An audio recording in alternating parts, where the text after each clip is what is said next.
కులగణన దేనికోసం అడుగుతున్నాం? రేవంత్ రెడ్డిని కూడా నమ్మనికి లేదు. లేదు. కులగణన దేనికోసం అడుగుతున్నాం అంటే స్థానిక సంస్థల్లో వాటా పెంచడం కోసం అడుగుతున్నాం. ఇవాళ మేము పోరాటం చేస్తున్నటువంటి క్రమంలో 5 నెలల నుంచి మధ్య మార్గంగా ఎన్నికలు చేస్తామని చెప్పేసి వాళ్ళు ప్రకటన చేస్తూ ఉంటారు.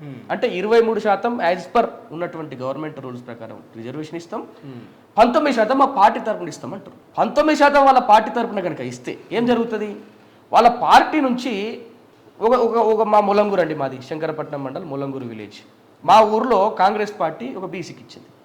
పక్కనే ఉన్నటువంటి ఆందాలపల్లి విలేజ్లో కూడా వేరే పార్టీ కూడా బీసీకి ఇవ్వాల్సి వస్తుంది. అక్కడ బీసీకి టీఆర్ఎస్ పార్టీ ఇస్తుంది. ఇక్కడ కాంగ్రెస్ ఈ స్థానిక సంస్థల ఎన్నికల్లో టికెట్లు ఏమి ఉండవు. పార్టీ తరఫున కండ వేసుకొని మద్దతు కోరడే తప్ప వేదే ఉండదు.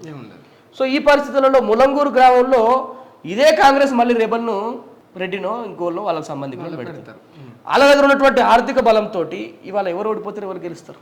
అంటే మధ్య మార్గం అనేది ఒక మోసము.